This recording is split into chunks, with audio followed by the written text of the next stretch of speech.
Can we walk this road together? I can't travel it alone.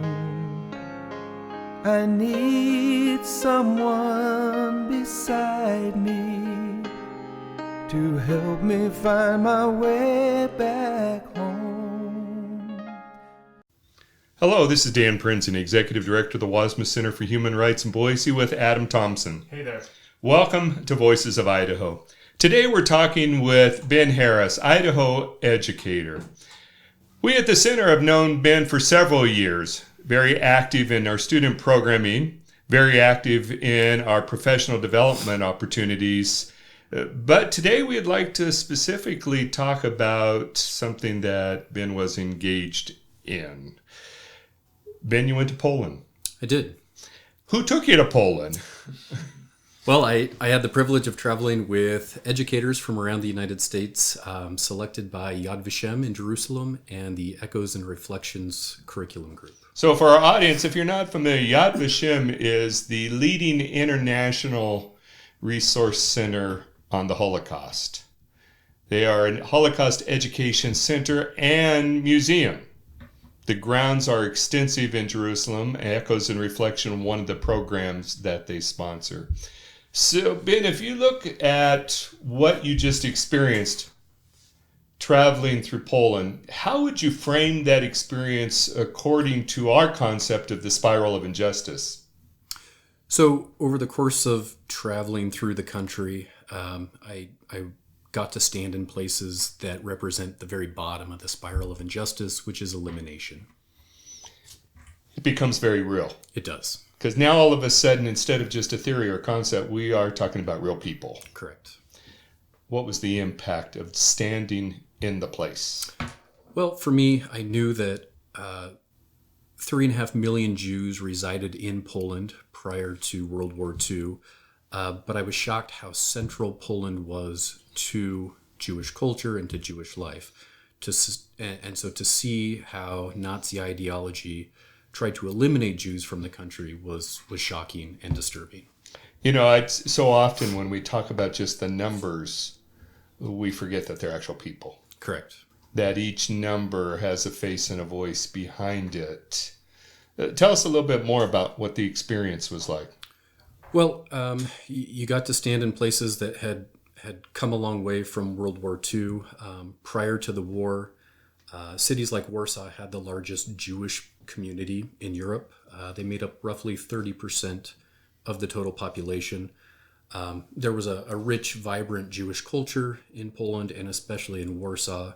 Roughly 400 synagogues, a large market in Jabłowska Square. And all of this will change with the construction of the Warsaw Ghetto.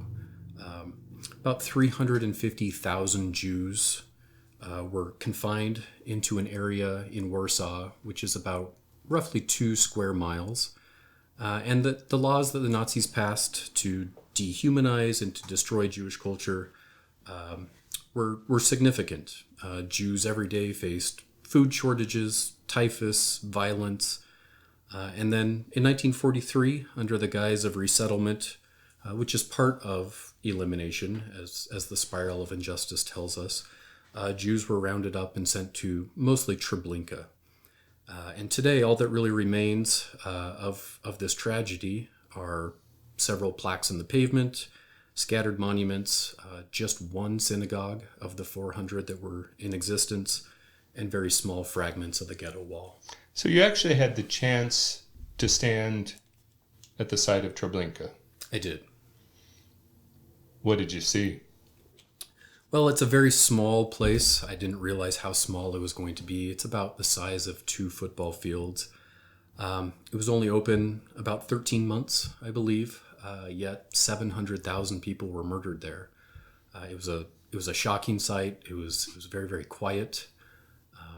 There were a lot of Israeli military personnel there and Israeli student groups.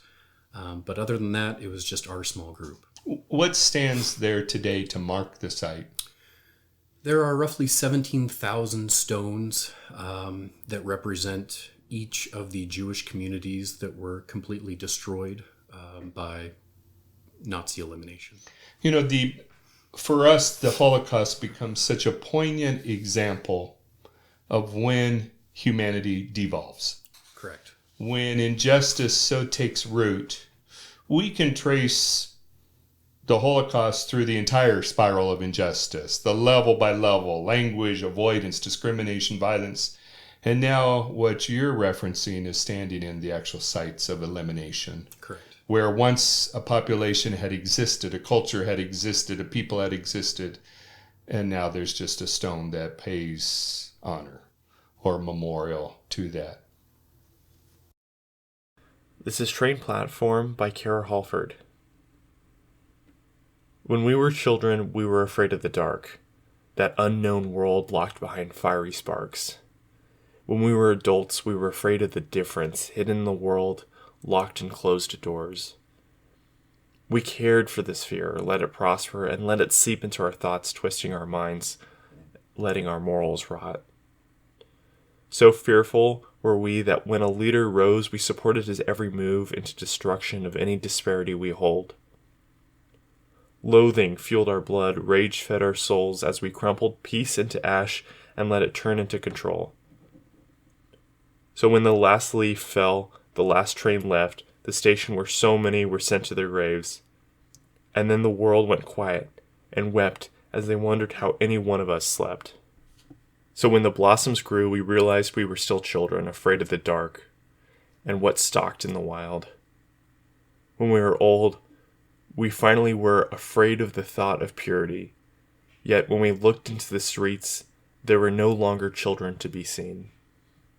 How was such an experience, being able to now associate place? Let's put the layer of the spiral of injustice over that place. How's that going to influence what happens in your classroom this year? It's a great question. This was a really difficult journey. I don't know that I was fully prepared for that. Certainly it's the most difficult professional development that I've ever engaged in. But what kept me a little bit upbeat, I suppose, was the ability to tell stories. Not solely focus on the tragic outcome of elimination, but really to get to know the people that went through this experience. And so to be selected for this program, each teacher had to agree to research information on an individual whose details are recorded at Yad Vashem in their pages of testimony. These are similar to a census record that survivors fill out. And so we received randomly an individual to research, and then we had to tell their story at a location that was significant to each person. So for me in the classroom, it's trying to focus on those individual stories. Well, let's take that idea, since we know each person has a story. Mm-hmm. And what you gained beyond recognition of the numbers is you gained now a face and a voice to go with that. How do we bring that in with our concept of being an upstander? Well, I think each of the stories that I heard and each that we tried to teach our students about, it's really about courage in the face of everyday problems.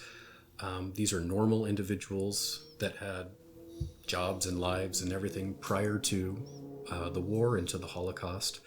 And I think we focus on their very human elements. So how do we do that? What does that look like in the classroom then? In your role as an Idaho educator, bringing this information, these stories to your students, what's the goal here? The goal is to remember their stories. How to do it? Certainly students could do exactly as I did in this journey, which is to research the lives of individuals. There is, thankfully, a mountain of evidence that we have available to us. And it's just continuing to tell these stories. What the Nazis tried to do in trying to eliminate Jews and to eliminate Jewish culture, we have the opportunity to prevent in continuing to tell these stories. So often when we talk about the Holocaust or in genocide education, we say never again. Always educating that never again does such atrocity happen. We have to echo with that, never forget. Because if we forget the impact of what occurred, if we forget the impact of the people, the impact of events on the person, will it happen again?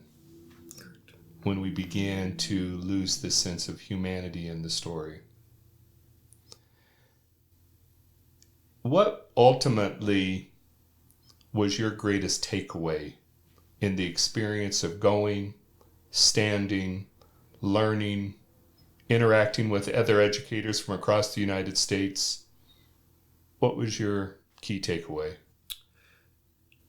Just how fragile it can be. As I said, it was a really, really difficult thing. Each day I didn't feel like I could stand in another site of genocide. And to hear heartbreaking stories and how so much of it was sheer luck or the lack thereof. Just trying to prevent that, trying to, recognize trying to empathize with individuals, trying to recognize the good in people, as hard as it might be. I think that perhaps there's an opportunity to interrupt the spiral. So with that then, what will be your key goal or your objective in the classroom? Really help students develop a sense of empathy, no matter what. When we talk about the power of words, certainly we reference the quotes that are etched in the stone of the memorial. Is there a particular quote that speaks to you or speaks to this experience? There is. Sorry, it's from Aristotle, believe it or not. And he said, educating the mind without educating the heart is no education at all. Is that what the classroom needs to be about? Absolutely. We bring it all in. It is the integration of the whole person, both head, heart, and spirit, to make a difference. It's why we will continue to echo, not in my town, not in my state. Idaho is too great for hate. With you right here beside me, we'll find our home with peace again.